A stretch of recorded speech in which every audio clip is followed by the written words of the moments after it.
વિષય account chapter number 1 ભાગીદારી વિષય પ્રવેશ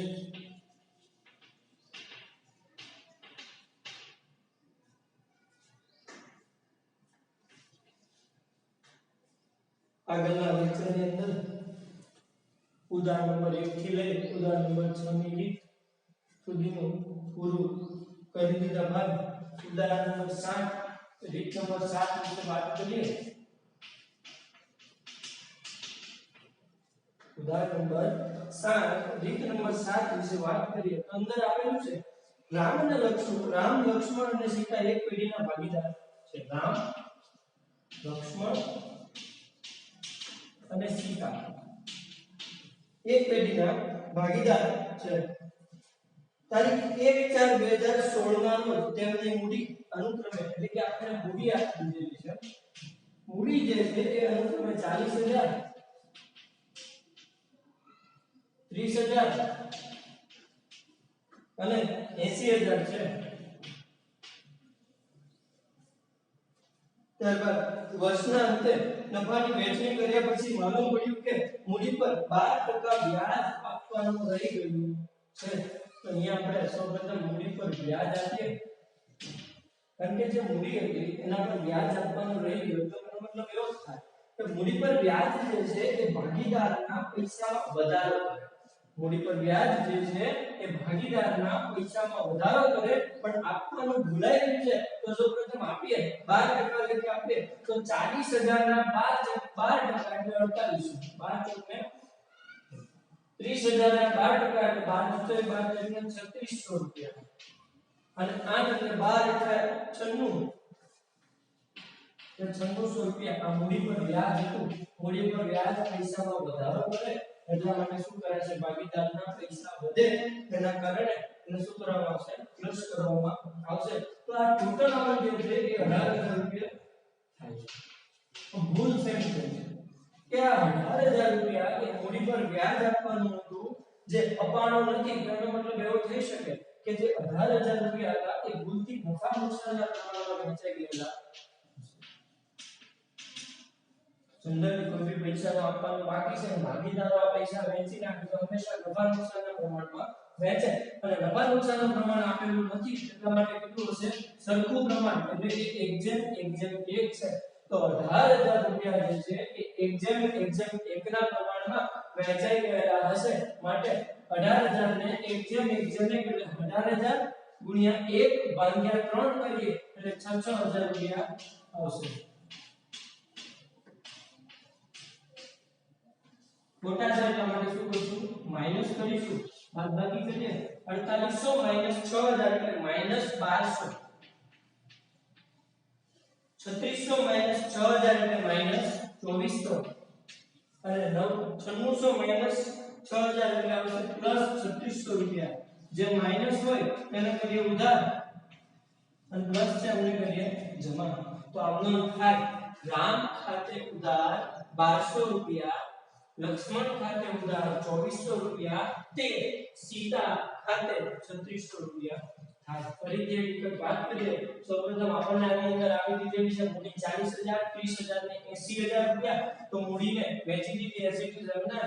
ત્યારબાદ મૂડી પર વ્યાજ આપવાનું બાકી છે તો મૂડી પર વ્યાજ આપીએ તો 40,000 ના 12% એટલે 4800 રૂપિયા 30,000 ના 12% એટલે 3600 રૂપિયા અને 80,000 ના 12% એટલે 9600 રૂપિયા થશે। પરંતુ આ જે રકમ કુલ ટોટલ 18,000 રૂપિયા જે હતા એ નોંધવાના બાકી છે પણ નફા નુકસાન ખાતે શું કરી દીધેલું છે વહેંચાઈ નાખેલું છે। તો ભૂલથી નફા નુકસાનના પ્રમાણમાં પણ નફા નુકસાનનું પ્રમાણ આપેલું નથી માટે 1:1 ના પ્રમાણમાં વહેંચશે એટલે 6,000 અને 6,000 ખોટી રકમ છે એના માટે માઈનસ કરીશું। ત્યારબાદ +4800 - 6,000 એટલે આવશે -1200 રૂપિયા +3600 - 6,000 એટલે આવશે -2400 રૂપિયા અને +9600 - 6,000 એટલે આવશે 3600 રૂપિયા અને રાધાર આમનો થાય રામ ખાતે ઉધાર 1200 લક્ષ્મણ ખાતે ઉધાર 2400 તે સીતા ખાતે 3600। રીત નંબર 7 જે યોગ્ય છે શીખવાની છે પરંતુ કોઈ જનરલી કામમાં આવતી નથી. આગળની રીત 1 થી 5 નંબરની, ત્યારબાદ ઉદાહરણ નંબર 9 અને ઉદાહરણ નંબર 11 જે છે તે મોસ્ટ પ્રાયોરિટી છે. આ બધા કરવાના તો છે, આના કોઈ એક્સ્ટ્રા દાખલા આપતો નથી, પણ યાદ રાખવાના રહેશે. ત્યારબાદ વાત કરીએ ઉદાહરણ નંબર 8 ની.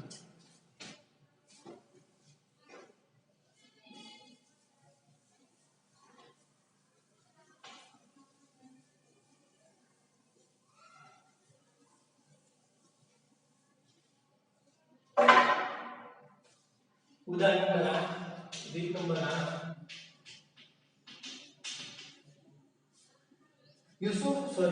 બાલચંદ્ર દર્શના અને અંકિત 5:3:2 ના પ્રમાણમાં નફો નુકસાન વહેંચતા ભાગીદારો છે. નામ આપેલું છે બાલચંદ્ર,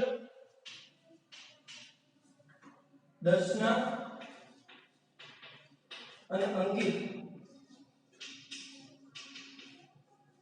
નફા નુકસાનનું પ્રમાણ છે 5:3:2. લખી દઈએ અહીંયા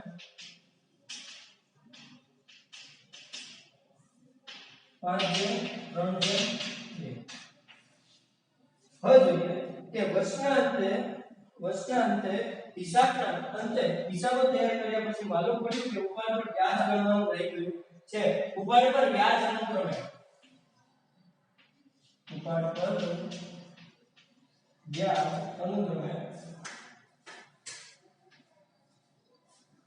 1000 રૂપિયા, 800 રૂપિયા અને 600 રૂપિયા. હવે ઉપર જે વ્યાજ આપણને આપી દીધું છે કે 800 રૂપિયા, 600 રૂપિયા આપણને આપી દીધેલું છે કે 1000 રૂપિયા, 800 રૂપિયા અને 600 રૂપિયા જે નોંધવાનો બાકી છે. આનો મતલબ એવો થાય કે ઉપર પર જે વ્યાજ હતું તે આપણે નોંધેલું નથી.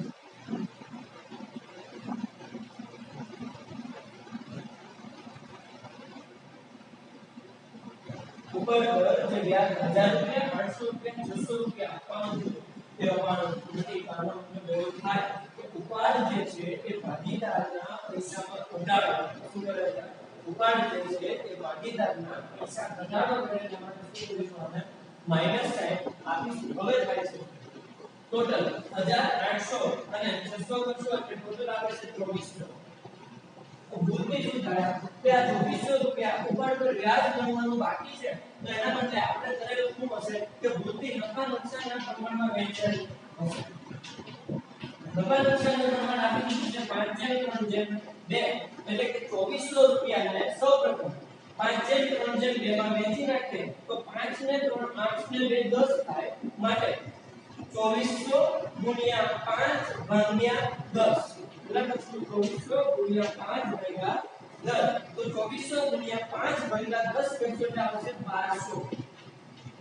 આ માઈનસ છે તો બીજાને શું કરશો? હંમેશા પ્લસ કરવામાં આવશે. ત્યારબાદ બીજા 2400 ગુણ્યા 3 ભાગ્યા 10 કરીએ એટલે આવે છે 720. અને ત્રીજું 2400 ગુણ્યા 2 ના છેદમાં 10 કરીએ એટલે આવે છે 480. તો સૌપ્રથમ બાદબાકી કરીએ કે -1000 વત્તા 1200 એટલે +200 વધશે. કેટલા વધશે? +200. -800 વત્તા 720 એટલે આવશે -180. અને અહીંયા બનશે -120. માઈનસ વાળા ઉધાર અને પ્લસ વાળા જમાના. નિયમ અનુસાર આપણે કરીએ તો કેવી રકમ આવશે કે દર્શના ખાતે ઉધાર 80 રૂપિયા, અંકિત ખાતે ઉધાર 120 રૂપિયા, તે ભાલચંદ્ર ખાતે જમા કેટલા રૂપિયા થશે? 200 રૂપિયા થશે. ફરીથી વાત કરીએ તો નામ આપી દીધા છે ભાલચંદ્ર, દર્શના અને અંકિત. નફા નુકસાનનું પ્રમાણ આપણને આપી દીધેલું છે 5:3:2. ઉપાડ પર વ્યાજની રકમ આપણને રકમની અંદર આપી દીધેલી છે 1000 રૂપિયા, 800 રૂપિયા અને 600 રૂપિયા. તો નફા નુકસાનનું પ્રમાણ આ રકમ છે 1000 રૂપિયા, 800 રૂપિયા અને 600 રૂપિયા એ ભૂલથી એટલે કે ટોટલ 2400 રૂપિયા જે છે એ ભૂલથી નફા નુકસાનના પ્રમાણમાં વહેંચાઈ ગયેલા હશે. જે નફા નુકસાનનું પ્રમાણ જે છે આપણી પાસે છે 5:3:2.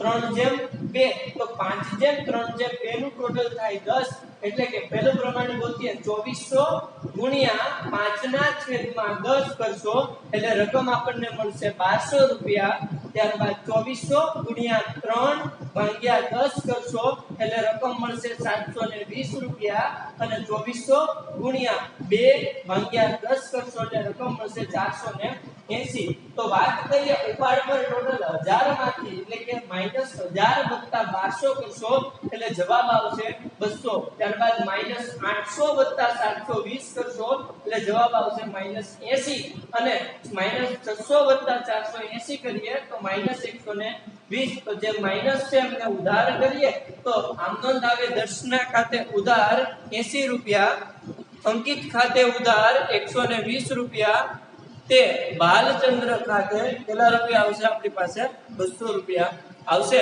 તો આ રીત નંબર 8 થઈ ગઈ ત્યારબાદ વાત કરીએ રીત નંબર 9 ની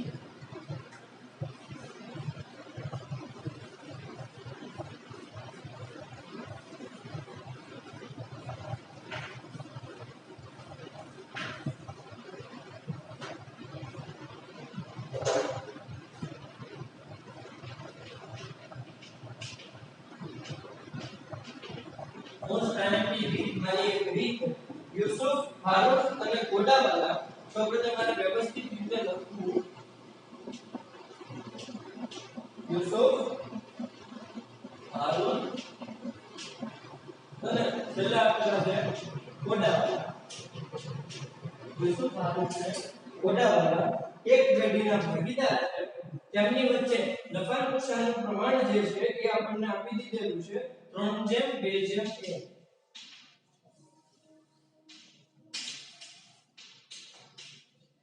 3/2/1 આપી દીધું છે કોડાવાલાને એટલે કે કોડાવાલા એટલે કે આ તેને નફામાંથી કુલ 36000 રૂપિયા મળશે કેટલા મળશે 36000 રૂપિયા મળશે એ બાહેંધરી યુસુફ અને હારૂન એ બંને વ્યક્તિએ આપેલી છે શું કીધું છે કે બાહેંધરી આપેલી છે બાહેંધરી એટલે શું આજે કોઈ વ્યક્તિ ધંધાકીય એકમની અંદર જોડાય અને તે દરમિયાન એને અમુક નિશ્ચિત રકમ ધંધામાંથી મળશે એવી ખાતરી જે આપવામાં આવે છે તેને શું કહેવાય બાહેંધરી કહેવાય અને જો એ ખાતરી અનુસારની રકમ ન મળે તો જે ખાતરી આપનાર વ્યક્તિઓ જે છે તે પોતાના નફામાંથી આ રકમની ચૂકવણી કરે છે તો એમાંનો દાખલો છે તો જોઈએ યુસુફ હારૂન અને કોડાવાલા 3/2/1 ના પ્રમાણમાં નફો નુકસાન ગણતા ભાગીદારો છે કોડાવાલાને નફામાંથી ઓછામાં ઓછા 36000 મળશે એવી ખાતરી યુસુફ અને હારૂને આપેલી છે જો તારીખ 31/3/2017 ના રોજ પેઢીનો કુલ નફો 1,80,000 રૂપિયા આવે છે કેટલો આવે છે 1 લાખ અને નફા નુકસાનના પ્રમાણમાં વેચીએ એટલે કે 3/2/1 ના પ્રમાણમાં વેચીએ તો કઈ રીતે વેચાશે 1,80,000 3 ને 2 વાટને 1 છે એટલે 3/6 તો વેચે 1,80,000 ગુણ્યા 3/6 કરીએ તો આવે છે 90,000 ત્યારબાદ વધે 2/6 તો 1,80,000 ગુણ્યા 2/6 કરીએ તો આવે છે 60,000 અને ત્યારબાદ 1,80,000 ગુણ્યા 1/6 કરીએ તો આવે છે 30,000 આ રીતે મળે છે હવે નફામાંથી કોડાવાલાને 36,000 મળવા જોઈએ જેની જગ્યાએ મળે છે માત્ર કેટલા 30,000 રૂપિયા તો ઓછા કેટલા મળે છે 6,000 રૂપિયા તો આ કોડાવાલાને 6,000 રૂપિયા આપવા પડશે એટલા માટે વધારાની ચૂકવેલી રકમ છે એટલે અહીંયા લખી દો લેવા આપવાની રકમ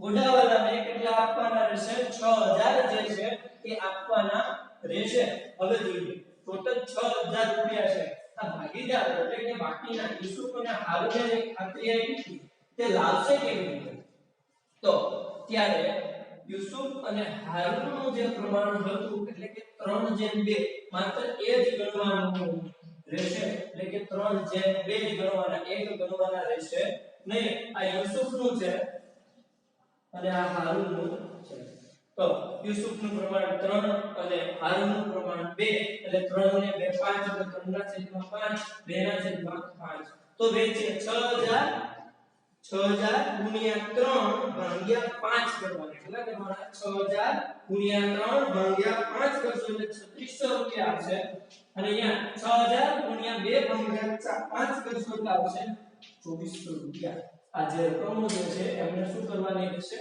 ચૂકવવાની રહેશે એટલા માટે હારૂન પોતાના ભાગમાંથી 3600 રૂપિયા અને યુસુફ પોતાના ભાગમાંથી 3600 રૂપિયા અને હારૂન જે છે પોતાના ભાગમાંથી કેટલા 2400 રૂપિયાની ચૂકવણી કરશે તો બાદબાકી કરીએ તો 90000 3600 એટલે 86400 રૂપિયા અને 60000 2400 એટલે 57600 રૂપિયા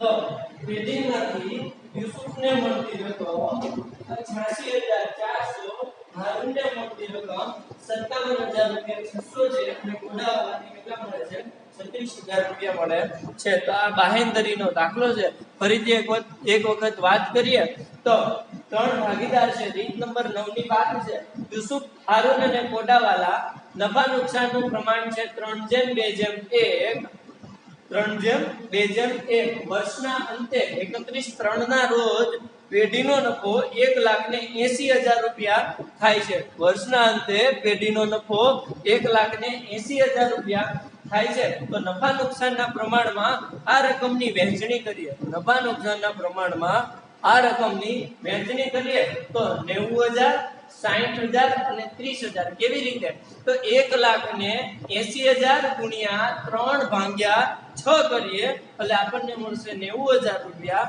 1,80,000 ગુણ્યા 2 ભાગ્યા 6 કરીએ તો મળશે 60000 અને 1,80,000 ગુણ્યા 1 ભાગ્યા 6 કરીએ તો 30000 રૂપિયા મળશે પરંતુ કોડાવાલાને પેઢીમાંથી કેટલા મળશે 36000 રૂપિયા મળશે તેની બાહેંધરી જે છે તેની બાહેંધરી કોને આપેલી છે તો યુસુફ અને હારૂને આપેલી છે તો યુસુફનો પેઢીમાં નફો 90000 હતો અને હારૂનનો 60000 હતો જે પેઢી કોડાવાલાને માત્ર 30000 મળે છે તો વધારે આપવા પડશે 6000 રૂપિયા તો આ 6000 રૂપિયા જે છે એ યુસુફ અને હારૂન પોતાના ભાગમાં એટલે કે 3:2 ના પ્રમાણમાં આપવાના રહેશે તો આ 6000 રૂપિયાને 3:2 ના પ્રમાણમાં વેચીએ તો 6000 ગુણ્યા 3 ભાગ્યા 5 એટલે આવશે 36000 અને 6000 ગુણ્યા 2 ભાગ્યા 5 કરશો એટલે આવશે 24000 તો યુસુફને પહેલા 90000 મળેલા હતા જે પેઢી પોતે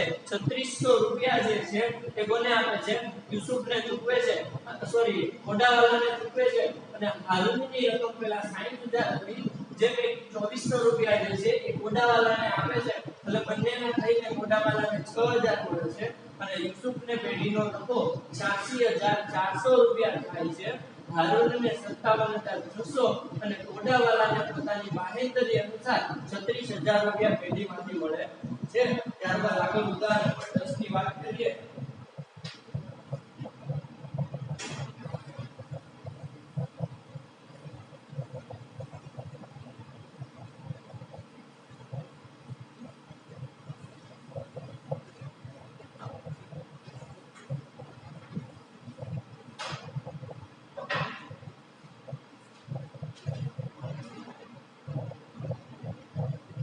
ઉદાહરણ નંબર 10 બોલ સિમ્પલ માત્ર એક જ સૂત્ર યાદ રાખવાનું છે શરૂઆતની મૂડી બરાબર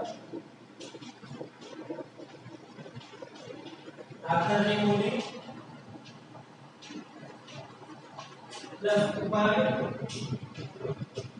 માઈનસ નફો બરાબર કોઈ બીજમાં જવામાં આવશે નહીં આપણને એમ કીધું કે મૂડી પર વ્યાજ શોધો હંમેશા મૂડી પર વ્યાજ વર્ષની શરૂઆતમાં લાવેલી રકમ પર આપવામાં આવે છે એટલા માટે અહીંયા શરૂઆતની મૂડીની જરૂર પડશે તો જોઈએ ગિરીશનો ઉપાડ આપણને આપી દીધો 6000 તો ઉપાડ કરી દઈએ 6000 ત્યારબાદ નફાની વેચણી આપી દીધી 9000 રૂપિયા તો કરીએ 9000 રૂપિયા ત્યારબાદ આખરની મૂડી આપણને આપી દીધી 96000 રૂપિયા તો રકમ મળશે શરૂઆતની મૂડી 96000 પ્લસ 6000 માઈનસ 9000 કરીએ એટલે આપણને મળે છે 93000 રૂપિયા બસ આપણે મૂડી પર વ્યાજ જોઈએ છે તો મૂડી પર વ્યાજ વ્યાજનું સૂત્ર છે સોરી મૂડી પર વ્યાજ બરાબર મૂડી આવે છે 93000 અને એના 8% સીધા કરી દેશો એટલે જવાબ આપણને મળશે 7400 કોઈ વધારાનું છે ને માત્ર સૂત્ર યાદ રાખવાનું રહેશે આખરે એવી તો સુપાર માઈનસ અથવા જે રકમ છે એને મૂકી દે જે રકમ આવે એને ટકા બરાબર ત્યારબાદ છેલ્લી રીત આજની અને ચેપ્ટરની છેલ્લી રીત ત્યારબાદની વધારાની જે માહિતીઓ જે છે એટલે કે પાછળના જે દાખલા છે એ બીજું ચેપ્ટર જ્યારે કરવામાં આવશે ત્યારે એની અંદર બધું આવી જાય છે તો જોઈએ ઉદાહરણ નંબર 11 જેને અક્ષરા અને સપના જેને અક્ષરા અને સપના એક પેઢીના ભાગીદાર છે તેમની કુલ મૂડી આપણને 3 લાખ રૂપિયા આપેલી છે અને મૂડીનું પ્રમાણ પણ આપણને આપી દીધું છે 2:3:5 તો સૌપ્રથમ મૂડી વેચી દઈએ તો 3 લાખ ને 2:3:5 એટલે 2:3:5 10 એટલે 3 લાખ ગુણ્યા 2 ભાગ્યા 10 એટલે આવશે 60000 3 લાખ ગુણ્યા 3 ભાગ્યા 10 એટલે આવશે 90000 અને છેલ્લે આવશે 1 લાખ ને 50 આ મૂડી છે ત્યારબાદ મૂડી પર વાર્ષિક 6% વ્યાજ મૂડી પર વ્યાજ આપી દે સૌપ્રથમ 6% લેકે 60000 ના 6% એટલે આવશે 3600 રૂપિયા ત્યારબાદ 9000 ના 6% એટલે 5400 1,50,000 ના 6% એટલે 9000 રૂપિયા વ્યાજ આ મૂડી પર વ્યાજ આપી હવે એક વાત કરેલી છે અક્ષરાને મૂડીના વ્યાજ સહિત એટલે કે મૂડીના અક્ષરાને મૂડીના વ્યાજ સહિત ટોટલ કેટલા મળી જાય છે 45400 હવે વ્યાજ સહિત ટોટલ ધંધાના અંદરથી એને 45600 રૂપિયા મળતા ઇન શોર્ટમાં કહીએ તો નફો બી એને મળી જાય છે તો 45400 માં 5400 રૂપિયા વ્યાજના હોય તો નફાના કેટલા તો 45400 માઈનસ 5400 કરશો એટલે આવશે 40000 નફો થઈ ગયો કોના ભાગનો છે અક્ષરાના ભાગનો નફો કેટલો આવી ગયો 40000 નફા નુકસાનનું પ્રમાણ આપેલું નથી તો નફા નુકસાનનું પ્રમાણ હંમેશા 1:1 હોય તો આને જો અક્ષરાને પોતાના એક ભાગ પેટે 40000 મળે તો આને પણ કેટલા મળશે 40000 અને આ લાસ્ટ વાળાને પણ કેટલા મળશે 40000 રૂપિયા મળશે તો આ થઈ ગયું મૂડી પર વ્યાજ આપેલું હોય અને કુલ બડીમાંથી મળેલી રકમ નફા મૂડીના વ્યાજ સહિત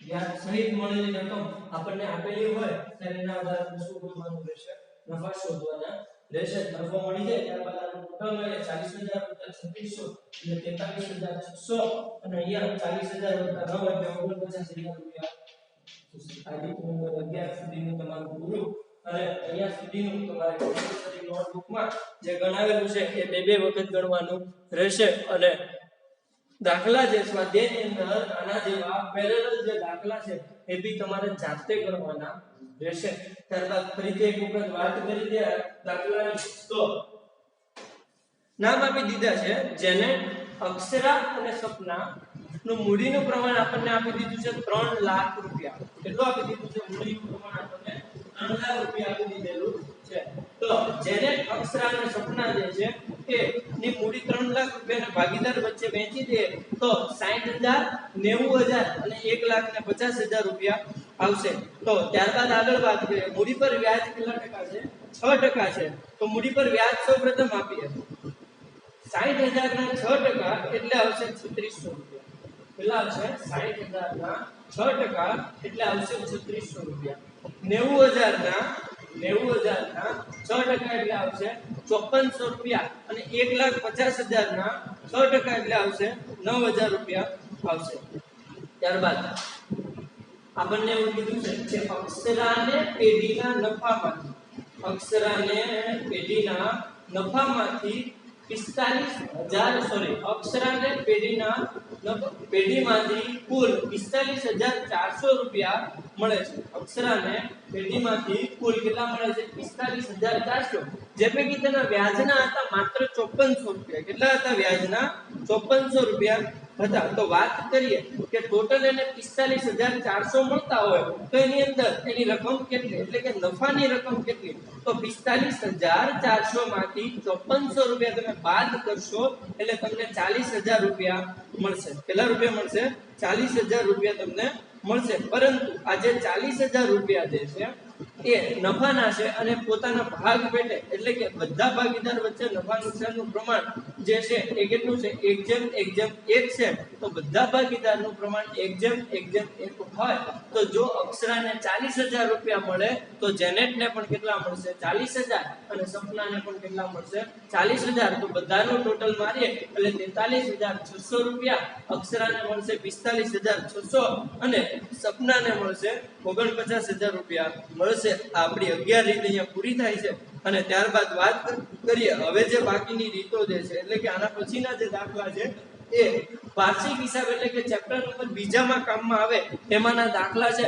માટે એ બધા દાખલા જે છે એ હવે બીજા ચેપ્ટરની અંદર ગણીશું. તો અહીંયા સુધીની 11 રીત, જે પૈકી 4 માર્ક્સનો દાખલો પૂછાઈ શકે યા 3 માર્ક્સમાં એક દાખલો પૂછાઈ શકે. તો આપણા અહીંયા 3 ચેપ્ટર પૂરા થાય છે. પહેલું, ત્રીજું અને ચોથું ચેપ્ટર પૂર્ણ કરેલું છે. તમારી પાસે જે પ્રમાણે વિડીયો આવેલા છે એ પ્રમાણેના હશે, જે કન્ટિન્યુ તમારી પાસે આવતા હશે. તો આના પછી ભાગીદારી નું નવું ચેપ્ટર કરીશું, એટલે કે બીજું ચેપ્ટર અથવા તો 5મું ચેપ્ટર શરૂ કરીશું.